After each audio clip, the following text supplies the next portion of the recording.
የትንሽ ሳምንታትን ወደ ኋላ ልመልስ በጣም ከሚያስጠሉኝ ሰዎች መሃል አንተ አንዱ ነበርክ ያኔ አንተ ብትሞት እልልታዬን ባቀልጥ በደስታ ብዘል በረጅሙ ብተነፍስ በጣም ደስ ይለኝ ነበር አልገባኝም ፈጣሪ ግን እንድትኖር እድሉን ሰጠህና ሰው አደረገ ሰው ታውቃለህ አመፀኛውን ባንቴሮ ገሎ እውነተኛውን ባንቴሮ አንግሶ ሌላ እድል ሰጠ ያውም ከነሙሉ ምርጫው ጋር ምን እያወራሽ ነው ደሞ ስለምን ምርጫ ነው የምታወሪው አልገባኝም ስለ መጽደቅና ስለ መኮነን ስለ እሳትና ስለ ውሃ ነው ማወራ ባንቴሮ አሁንም እጅን ወደ ፈለክበት የመስደድ ሙሉ ምርጫ አለ እኔ ግን ሞቼ ብቀር ብዬ ነበር ማስበው ግን አልሞትክም እና ደሞ ለመኖር የኡነስ ሰው ሎሬት ምንም አልተዘረፍሽም ስለዚህ ሌባ አልነበረም ማለት ነው ሊያጠቃሽ የሞከረው ማለት ነው እና ምንም አታስተውሽም ስለዚህ የሆነ ነገር ማወቅ ነበረብሽ ማለት ነው አላቅም ዴቭ አላቅም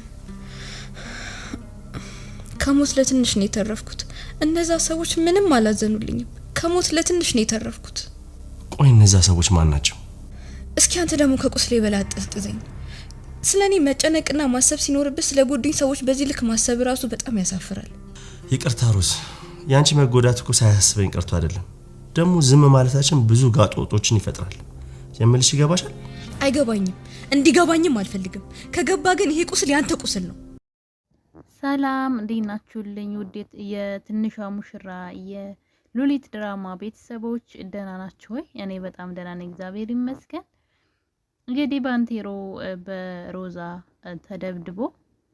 ተደብድቦ ነው እንግዲህ ተንሸራቱ የወደቀውና ፓራላይዝም ከሆነ እንግዲህ ሰንበትበት ብሏል ዴቭም እንግዲህ ያደረገበትን በደል ሁሉ ረስቶ በፍቅር ቤቱ ያኖረው ይገኛል ይሄን እንዲያደርግ ደግሞ የገፋፋው ዴቭን የባንቴሮ መቀየር ነው ባንቴሮ እንግዲህ ያ አስቸጋሪ የነበረ ሰው በጣም ብዙ የወንጀል ሪከርድ ያለበት ብዙ ጊዜ ሲታሰር ሲፈታ የኖረ ሰው ነው እንግዲህ ወንጀለኛ በጣም ማለት ነው ነገር ግን ያ ሰው አሁን ላይ ተቀይሮ የራሷ ቤት ድረስ በሮዛ ትዕዛዝ መሰረት ገብቶ የሮዛ ወንድም መስሎ ሉሊትን ሲያሰቃያት አይተን ነበር አይደለ በጣም ብዙ ነገር ያሰቃያት ነበርና ያ ሰው እንግዲህ ተቀይሮ ስታዩት እንግዲህ በሜዳ አግኝቷታል በግላጭ ከሱ ጋር ውላለች አድራለች ከዛ ሰው የካዳናት በኋላና ግን ሰው እንዴት እንደመቸው እንደሚለወጥ ሰዎችን አናቅም እና ሰዎች አይለወጡም እንላቸው ሰዎች እንደውም ደና ከሚባሉ ሰዎች የተሻለ ሆኖ ነው የምናገኛቸውና ሰው ጊዜ ይፈጃል እንጂ የማይለወጥ ሰው የለም እንግዲህ ሮዛ ለራሷ ለጥቅሟ ነበረ ወደ ህይወቷ ያቀረበችው ነገር ግን ባንቴሮ መጥፊያዋ ሳይሆን አይቀርም የሮዛ በጣም አብዝተዋለች ታንቀጭቅጫለች እናም ሰሞኑን ባንቴሮንን እያሰቃየችው ትገኛለች ሮዛ መጀመሪያ ቅዷ እሷ በደንብ ኳልኩሌት አድርጋ የራሷን ህይወት ለመኖር ባንቴሮን እስር ቤት ለማስገባት ሉሊት ደግሞ እስከ ወዲያኛው እንድትሞት ነበረ ትልቁ ቅዷ ነገር ግን ያቅዷ የተሳካላት አይመስለኝም ምክንያቱም ባንቴሮ ከሷ ሐሳብ ይልቅ ስለተለወጠ ጥሩን ሐሳብ እሱም ደግሞ እንደሱ አሰበ ማለት ነው ማለት በስሜታዊነት እኔ እወድሃለሁ እኔ እኮ አንተ ጋር መኖር ነው የምፈልገው ዴቭን ፈትቼ ካንተ ጋር ሆናለሁ የሚሉ ቃላቶች በሷ ንግግር ሳይሸወድ ማለት ነው እሷ ምን እንዳሰበች ስለደረሰበት ነው እንግዲህ ምናልባት እሱ ሉሊትን ገሏት ቢሆን ሮዛ እንደዛ ስታማልለው በገንዘብ በሀብት በራሷን ራሱ ስለሚወዳት እኔም ዴቭን ፈትቼ ካንተ ጋር ሆናለሁ ብቻ ልጅቷን ግደልልኝ ስትለው እኔ ጋር ምትሆን ከሆነ ልጅቷ ሞተች አልሞተች ምን ትጎዳታለች ብሎ አሰበ እሱም ብቻ አይደለም እሱ ቢገል እንግዲህ ወንጀለኛ ነው ቀኑ ቢረዝም እንኳን እስር ቤት ሰው ነፍስ በማጥፋት መግባቱ አይቀርም ሰላም ያለው ህይወት አይኖርምና እና ነገር ሲያስበው እሷ ሐሳቧ ሁለቱንም ባንድ ድንጋይ ሁለት ወፍ ነው የሚባለው ሁለቱንም ባንድ ማስወገድ ነው የፈለገችው ሉሊትን አስገድላ ከቤቷ ታባረራለች እሱን ባንቴሮን ራሱ ደግሞ ወደ እስር ቤት ተወረውራለች ያ ማለት ሚስጥሯ ሁሉ ተዳፍኖላት እስከ ዘላለም ይቀራል ማለት ነው እና እሷ በባሏ ላይ እየተጫወተች ልትኖር ነበር ሐሳቧ ነገር ግን ያንን ሐሳቧን አክሽፎባት ነው እንግዲህ ባንቴሮ ቤቷ ድረስ ሉሊትን ይዟት የመጣው በዛ ተናዳ ነው እንግዲህ እሱ እንደዛ ያደረገችው ጭራሽ አሁን ላይ እሱ ባንቴሮ ታሞ ፓራላይዝ ሆኖ ቁጭ ካለ በኋላ መጫወቻ ያደረገችው ነው እየዛተችበት ነው ብዙ ጊዜ ልትገለው ሞክራለች በትራስ አፍና ልትገለው ሞክራለች መርዝ ምግብ ላይ ጨምራ ልትገለው ሁሉ ሞክራለች። ያላደረገችው ነገር የለም።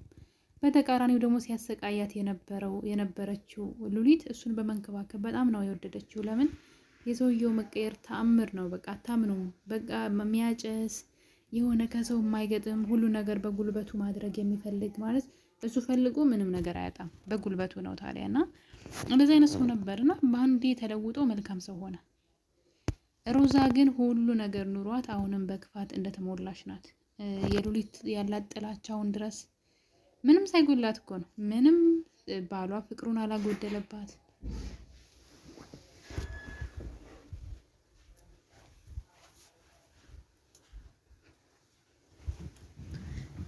ነገር ግን አሁንም በክፋት እንግዲህ እየሄደች ትገኛለች። የዚህ የክፋቷ ውጤት ደግሞ መጨረሻ ላይ ምን ውስጥ እንደሚከታት ለማየት ያብቃችሁ።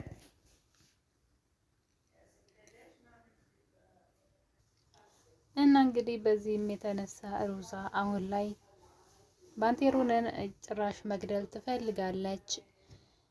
አንዴ በመርዝ አንዴ በተለያዩ ነገሮች እያደረገች እሱን ካላጠፋው ህይወት ሰላም የለውም ብላ ታስባለች። ባሏን ደግሞ በጣም እየተጫወተችበት ትገኛለች ይመስለኛል። እንዴ ስለሷ በደንብ ማንነቷን የሚያውቅ ይመስለኛል። ሆን ብሎ ነው ዝም ያላት እንጂ የማያውቀው ነገር ያለ አይመስለኝም። አንዳንድ ሰዎች የሚያውቁትን ነገር ከመናገር ይልቅ ዝም ብለው እንዳላዩ እንዳላወቁ ነው ያሳልፋሉና ዴቭም እንደዛ አይነት ሰው ይመስለኛል። ነገሮችን በጣም ነው የሚታገሰው፣ አርቆ ነው የሚያስበውና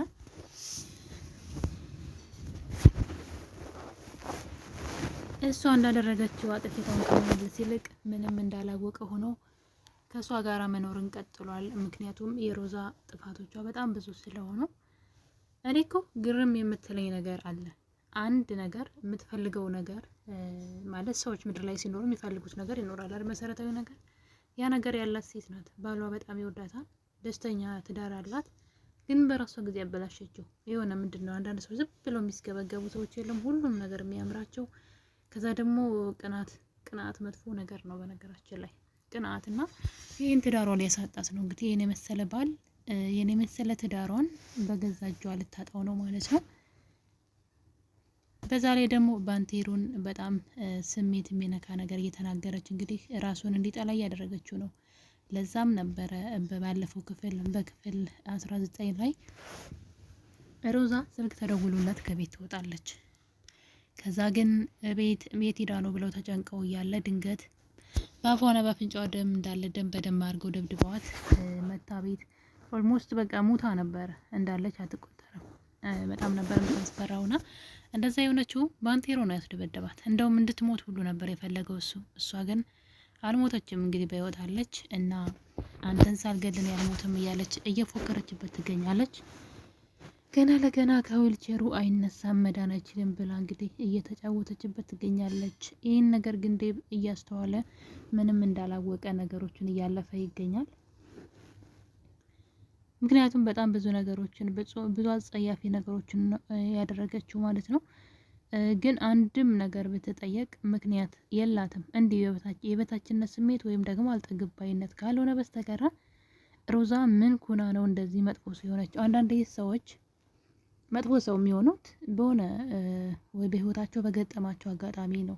ማለት ትላንትና ላይ መጥፎ ነገር ካሳለፉ ሰዎች ከበደሏቸው፣ ሰዎች ከጨቆኗቸው፣ በሰዎች ከሆነ እንደዛ ዛሬ ላይ ያለው ላይፋቸው የተበላሸው አሁን ላይ በቀል ነው የሚጀምሩት። በቃ ያንን ነገር በጉልበት ማግኘት ይፈልጋሉና ሮዛ ግን እንደዛ አይደለም። እንደውም በትላንት ህይወቷ ባንቴሮን አግብታ በጣም ሰካራም፣ ተደባዳቢ፣ ጉልበተኛ፣ ኃይለኛ ነበርና ለትዳሩ ሳይሆን በቃ እንደዚህ ሁሌ እንደታሰረ እንደተፈታ ነው ኑሮውና ለ7 አመት ሲታሰር ነው እንግዲህ ትዳሯን ሳትፈታ በትዳሯ ላይ ዴቭን ያገባችው። እንደዛ ይቻል ይሆን አላውቅም፣ ግን ትዳር በትዳር ላይ መደረብ ይቻላል እንዴ?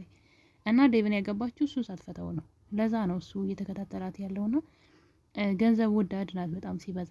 እውነት ለመናገር እውነቱን ተናገራ ከመጀመሪያው ከስተቷ ማለት ነው።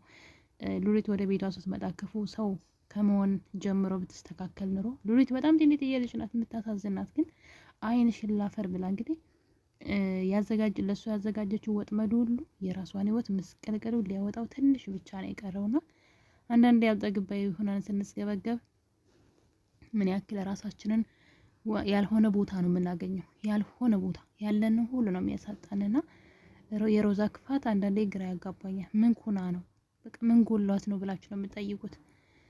እና እንግዲህ አሁን ላይ ግን ባንቴሮን ማጥፋት ትፈልጋለች። ሚስጥሯን ሁሉ ይዞ እንዲሞት ትፈልጋለች።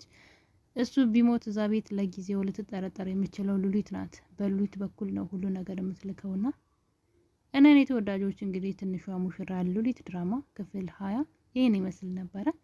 ግን ከሮዛ ምን ተማራችሁ? ክፋት ምን እንደሚያደርግ ያው እሷን ወደ መውደቁ እየደረሰች ነው አሁን ላይ። ሁሌ ሚስጥር መጥፎ ባህሪያችን ተደብቆልን አይኖርምና ከሮዛ ምን ተማራችሁ? ሀሳብ አስተያየታችሁን ኮሜንት ላይ አስቀምጡልኝ። ባንቴሮ ያ መጥፎ ሰው የነበረ ሰው እንደዚህ ሰው ሆኖ ስታዩት የሰው ልጅ እንዴት መቼ እንደሚለወጥ እንግዲህ በዚህ መልኩ ማየት ይቻላል። እና የኔ ቤተሰቦች በቀጣይ በሌላ በአዲስ ቪዲዮ እስከምንገናኝ ድረስ ቸር ቆዩልኝ።